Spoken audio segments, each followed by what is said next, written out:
स्वागत है दोस्तों एक और नए वीडियो में। और इस वीडियो में हम बात करेंगे भारत रत्न स्वर कोकिला लता मंगेशकर की लाइफ से जुड़े ढेरों रियल फैक्ट्स की। तो लास्ट तक वीडियो पूरा देखिए। और अगर अभी तक चैनल सब्सक्राइब नहीं किया है तो प्लीज़ पहले चैनल सब्सक्राइब कर लें। लता मंगेशकर का असली नाम हेमा था और उनका जन्म 28 सितंबर 1929 को एक मराठी परिवार दीनानाथ और सेवंती देवी के घर पहली बेटी के तौर पर हुआ था। उनके पिता एक गायक तो थे ही, साथ ही एक मराठी ड्रामा कंपनी भी चलाते थे और भावबंधन नाटक के कैरेक्टर से इंप्रेस होकर उन्होंने हेमा का नाम लता रख दिया। तो दोस्तों ये तो बात रही लता जी के जन्म की। अब बात करते हैं उनके संघर्ष और लाइफ से जुड़े ढेरों रियल फैक्ट्स की।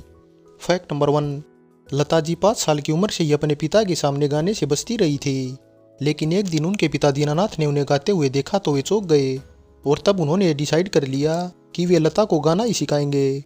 फैक्ट नंबर 2, लता जी से जुड़ा ये भी एक ज़बरदस्त किस्सा है कि वे केवल 2 दिन ही स्कूल जा पाई थी, क्योंकि दरअसल स्कूल में वे सभी बच्चों को संगीत सिखाने लगी थी और ये बात टीचर को बिल्कुल पसंद नहीं आई, जिस वजह से लता जी ने स्कूल जाना ही बंद कर दिया। फैक्ट नंबर 3, 16 दिसंबर 1941 को 12 साल की उम्र में लता जी ने पहली बार स्टूडियो में माइक के सामने गाना गाया था और ये गाना एक रेडियो प्रोग्राम के लिए रिकॉर्ड किया गया था। फैक्ट नंबर 4, 13 अप्रैल 1942 को 13 साल की उम्र में उनके पिता दीनानाथ का स्वर्गवास हो गया और फैमिली में बड़ी होने की वजह से सारी जिम्मेवारी उनके कंधों पर आ गई। लता जी की 3 छोटी बहनें आशा, मीना और उषा थी और एक भाई हरदनाथ थे। और तब पैसों की किल्लत की वजह से लता दीदी ने मराठी और हिंदी फिल्मों में कुछ छोटे मोटे रोल भी प्ले किए, लेकिन इससे उन्हें कुछ ज़्यादा फायदा नहीं हुआ और उन्हें लगने लगा कि वे एक्टिंग के लिए नहीं बनी, बस इसीलिए वे अपने पुराने गायकी वाले ट्रैक पर लौट आई। फैक्ट नंबर 5, लता जी जिंदगी भर कुंवारी रही। हालांकि ऐसा भी नहीं है कि उन्हें शादी का प्रपोजल नहीं आया। 40 के दशक में उनकी मां के पास ही सबसे पहले उनकी शादी का रिश्ता आया था, लेकिन उन्होंने ये कहते हुए मना कर दिया कि अगर वे शादी कर लेंगी तो सारी जिम्मेदारियां छोड़कर दूसरे घर जाना पड़ेगा और वे अपने भाई बहनों को अकेला कतई नहीं छोड़ सकती। फैक्ट नंबर 6, लता जी को पहली बार स्टेज प्रोग्राम करने पर 25 रुपये मिले थे। फैक्ट नंबर 7, लता जी ने सन 1942 में चौरंगी फिल्म से as a playback singer debut किया था। फैक्ट नंबर 8, जब लता जी 18 साल की थी तब संगीतकार गुलाम हैदर ने उनका एक गाना सुनकर प्रोड्यूसर शशधर मुखर्जी से मिलवाया था, लेकिन उन्होंने लता जी की आवाज़ को पतली बताते हुए रिजेक्ट कर दिया। हालांकि गुलाम हैदर लता जी की आवाज़ के कायल हो गए थे और इसी वजह से लता जी उन्हें अपना गॉड फादर भी मानती थी। हालांकि गुलाम हैदर बाद में पाकिस्तान जाकर बस गए थे। फैक्ट नंबर 9, लता जी का पहला हिट सॉन्ग सन 1949 में आई फिल्म महल का आए गाने वाला था। फैक्ट नंबर 10, लता जी देश ही नहीं बल्कि दुनिया की सबसे बेस्ट फीमेल प्लेबैक सिंगर थी, लेकिन जब वे 33 साल की थी तब उन्हें धीमा जहर देकर मारने की कोशिश भी की गई थी और तब उन्हें 3 महीनों तक बेड पर ही रहना भी पड़ा था। हालांकि ये सब उनके पर्सनल कुक ने किया था। फैक्ट नंबर 11, बात सन 1963 की है, जब लता जी ने सन 1962 में भारत चीन युद्ध में शहीद हुए सैनिकों की याद में ऐ मेरे वतन के लोगों गीत गाया था, जिसे सुनकर देश के साथ ही तत्कालीन प्रधानमंत्री पंडित जवाहरलाल नेहरू की आंखों में भी आंसू छलक पड़े थे। आँख में भर लो पानी जो शहीद हुए।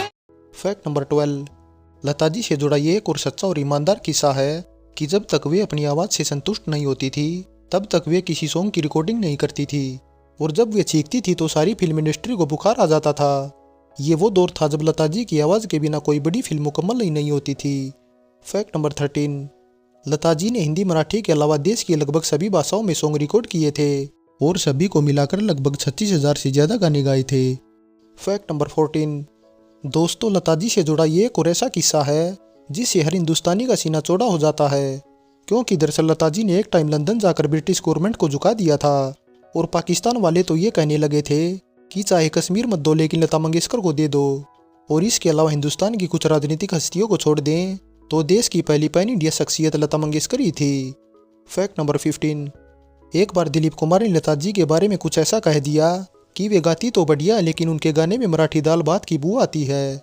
इसका मतलब ये था कि उनकी उर्दू कमज़ोर है और ये बात अब लता जी समझ गई, जिसके बाद उन्होंने उर्दू सीखना शुरू कर दिया और फिर आगे चलकर संगीतकार अविनाश व्यास से गुजराती भी सीख ली। फैक्ट नंबर 16, लता जी को क्रिकेट का भी काफ़ी शौक था और जब हिंदुस्तान ने सन 1983 का वर्ल्ड कप जीता तब खिलाड़ियों को इनाम देने के लिए बीसीसीआई के पास पैसे नहीं थे।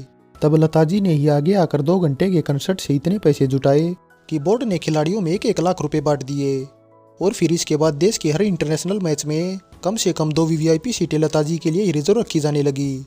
लता जी सभी क्रिकेटरों में सचिन तेंदुलकर को सबसे ज़्यादा पसंद करती थी। फैक्ट नंबर 17, लता जी को क्रिकेट के साथ सोनी चैनल पर 21 साल से टेलीकास्ट हो रहे सीरियल सीआईडी का भी काफ़ी शौक था, और जब सीआईडी को बंद करने का फैसला किया गया तब लता जी ने सोनी चैनल के हेड से लेकर पूरे चैनल को हिलाकर रख दिया था। लता जी पर सीआईडी का इतना क्रेज था कि पूरी टीम के लिए वे खुद ही कॉस्ट्यूम सेलेक्ट कर भिजवाती थी और सेट पर जाकर दया, अभिजीत और एसीपी प्रद्युमन के साथ खूब मजाक और उनकी नकल करती थी। Fact number 18, showman Raj Kapoor की सन 1978 में आई सत्यम शिवम सुंदरम में लता जी ने एक्टिंग करने का प्रॉमिस किया था, लेकिन कुछ वजहों से बाद में उन्होंने मना कर दिया। फैक्ट नंबर 19, लता जी ने अपने करियर में केवल एक बार ही विज्ञापन में काम किया था, जो सन 1991 में खांसी की दवा का था। फैक्ट नंबर 20, लता जी ने अपनी सभी बहनों और भाई हरदनाथ की लाइफ संवारने में काफ़ी मेहनत की थी, लेकिन इन सब में ज़्यादा कामयाबी आशा को ही मिली, जो सभी भाई बहनों में अलग मिजाज की थी।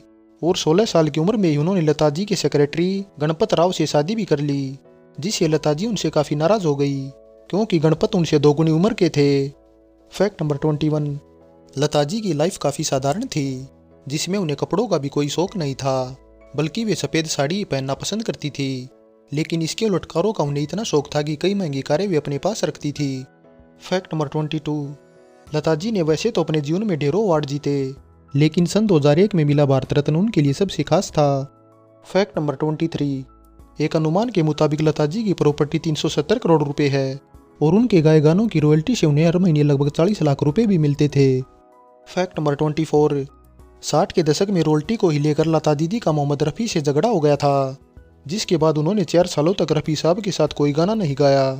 फैक्ट नंबर 25, किशोर दा का मजाकिया अंदाज पसंद न आने पर लता जी ने इनके साथ भी गाने से मना कर दिया था, जिसका खुलासा उन्होंने खुद एक इंटरव्यू में किया था। फाइनली दोस्तों, आज़ादी से पहले जन्मी लता जी बेशक आज हमारे बीच नहीं, लेकिन उनकी सुरीली आवाज़ आज भी हमारे कानों में गूंजती रहती है, और कई पीढ़ियों बाद आज भी उनके चाहने वालों की कोई कमी नहीं है।